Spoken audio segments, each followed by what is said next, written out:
Salve F1 Maníacos, tudo beleza? Eu sou o Gabriel Gavinelli e esse é o F1 Mania em Dia, quadro que traz para vocês aí de segunda a sexta-feira, sempre às 19 horas no horário de Brasília, aqui no YouTube, alguns dos principais destaques do esporte a motor. Hoje então, dia 23 de abril, sexta-feira.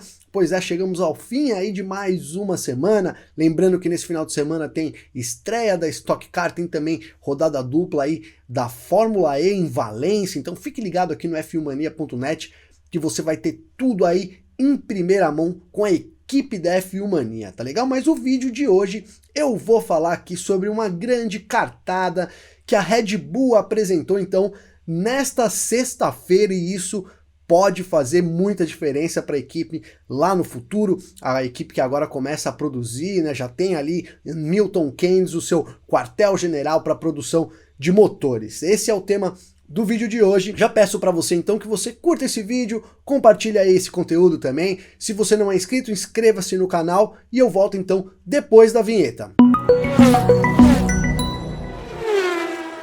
Pois bem, meus amigos, então a Red Bull anunciou nesta sexta-feira a contratação de Ben Hodgkinson. Pois é, ele era funcionário da Mercedes, atuante com os motores, já há mais de 20 anos na equipe alemã. Inclusive, ele ainda está sob contrato aí da equipe alemã, mas a Red Bull, então, já fechou a sua firma ali, já montou, na verdade, o seu pavilhão 8 em Milton Keynes, dedicado a Red Bull Powertrains, vai trazer toda a equipe da Honda, todos os funcionários aí da Honda, isso já para o ano que vem, e para esse ano já anunciou então o Hodgkinson como mais uma dessas aquisições, grandes aquisições da Red Bull se preparando para fornecer os motores, né? E sem dúvida isso é um grande golpe para a Mercedes, né? A Mercedes, que alguns acreditam que está um pouco atrás da Red Bull esse ano, mas de fato a Mercedes não acompanhou um desenvolvimento, né, da Red Bull. Vamos colocar que a Red Bull esteja disputando de igual para igual, ou que a Mercedes esteja um pouquinho na frente, mesmo assim,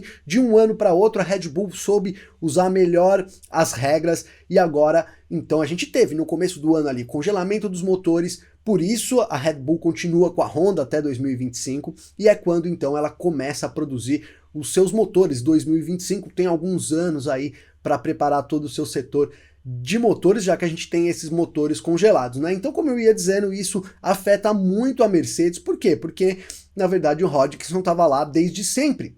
Desde que a equipe se reergueu na Fórmula 1, conquistou os títulos por todo esse tempo, então ele acompanhou de perto toda essa evolução e vai poder fornecer informações muito úteis para a Red Bull na disputa por essa briga que a gente tem pelo título hoje, aparentemente deve durar toda a temporada. Então é isso, a Red Bull dá uma grande cartada trazendo o Ben Hodgkinson, que é realmente um grande cara lá da Mercedes e agora assinou já com a Red Bull, mesmo sob contrato da Mercedes. Então, inclusive, a gente já teve a notícia divulgada amplamente, leva uma questão de tempo agora até que ele assuma as funções na equipe austríaca, né? E será que isso vai fazer grande influência lá no futuro?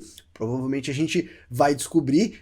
Deve fazer alguma diferença, um cara tão experiente vai trazer um conhecimento todo ali da Mercedes e isso sem dúvida nenhuma vai apoiar a Red Bull, né? Mas por outro lado, já que a gente tem a chegada do Hodgkinson também, junto com a criação lá do pavilhão 8, todo um sistema de produção de motores que a Red Bull já está engajada, inclusive era um objetivo que a Red Bull tinha desde sempre. A Red Bull há muito tempo fala em construir seus próprios motores, agora com essas novas regras, o congelamento dos motores, a Honda querendo deixar a Fórmula 1, tudo coincidiu de forma para que a Red Bull montasse a sua seção de motores, mas com isso então a gente tem o fim, né, de um rumor que surgiu que seria a Honda permanecendo, agora que a Red Bull está vencendo, está conseguindo colocar os carros mais lá na frente, então que a Honda pudesse permanecer na Fórmula 1, dado o sucesso, a gente coloca fim nesse rumor. E mais do que isso, né, a Red Bull com isso assume uma postura de que deve sim seguir produzindo seus motores a partir de 2025 e isso deve ser uma constante na Fórmula 1, Red Bull produzindo seus próprios motores. Mas eu pergunto para vocês, será que a Red Bull produzir os seus próprios motores, a chegada também do Hodgkinson, será que isso vai apoiar a equipe ainda mais e a gente possa ter uma Red Bull então liderando aí nos motores futuramente? O que esperar então da Red Bull depois da chegada do Hodgkinson? Essa é a pergunta dessa sexta-feira e a gente vai então aqui para os comentários e perguntas trazidos no vídeo de ontem aí por vocês. Bom, no vídeo de ontem então eu falei sobre uma disputa apertada entre Ferrari e McLaren na Fórmula 1, uma disputa que promete ser a briga aí pelo terceiro lugar entre os construtores durante toda a temporada, talvez com uma vantagem ali um pouco para a McLaren comparada com a Ferrari. Eu quero trazer os comentários feitos por vocês, então aqui começando pelo Porsche 1500 HP, Porsche colocou aqui, ó, vai ter muitas disputas entre as duas, também acredito que a gente tenha isso. O Francisco Moura coloca aqui, ó, boa noite, desculpa todo mundo, mas acho que o problema do Vettel começou quando ele ainda estava na Red Bull e foi superado pelo Ricardo. Essa foi uma das perguntas dessa semana, qual seria o problema do Vettel ali, então, essa opinião do Francisco Moura. Obrigado aí todos vocês, essa semana a gente teve muitos comentários, isso agradeço demais a participação de vocês. O Daniel Moreira Santos, que ficou com a gente a semana toda aqui também, colocou aqui, ó, sou McLaren em qualquer posição ou situação. A McLaren sim tem uma grande torcida, aqui no Brasil tem uma ligação muito íntima com os brasileiros, então valeu Daniel, obrigado pelo seu comentário. Aí o Maior do Sul aqui, ó, ele já é um pouco mais ousado, ele colocou aqui, ó, eu acredito em pelo menos esse ano uma vitória para a McLaren. Cara, a McLaren ela tem chances, porque ela se colocando como a terceira força, qualquer coisa que aconteça entre as equipes ali da ponta, Mercedes e Red Bull, vamos colocar assim, ela pode assumir isso. Foi o que ela fez, inclusive, nesse último GP, o GP da Emília-Romanha. Então o problema de Pérez e Bottas não foram tão bem na corrida, o Norris foi quem conquistou esse pódio. Então, olha, eu acho que isso não é um absurdo, viu, Maurício? Apesar da McLaren não ter o melhor carro, isso pode sim acontecer nessa temporada, tô junto contigo. E fechando aqui o dia de hoje, então, Marcos Capozzi coloca aqui, ó, é cedo para dizer qual das duas vai ser melhor, mas eu aposto na McLaren, eu também, é a minha aposta. Eu acho que a Ferrari já de estar nessa quarta posição, aí terceira, brigando por isso, já é uma grande evolução, sem dúvida nenhuma, comparado com o ano passado, mas eu acho que a McLaren, com os motores Mercedes ali, se encaixou muito bem, a McLaren teve um tempo para trabalhar isso, então eu vejo a McLaren um pouquinho na frente também da Ferrari, tá legal? Então é isso, essa sexta-feira eu termino por aqui, lembrando a pergunta do dia, a chegada aí da Red Bull, as contratações da Red Bull, a Red Bull produzindo seus próprios motores, você acha que isso vai incentivar, vai melhorar aí o trabalho da equipe, então, na Fórmula 1?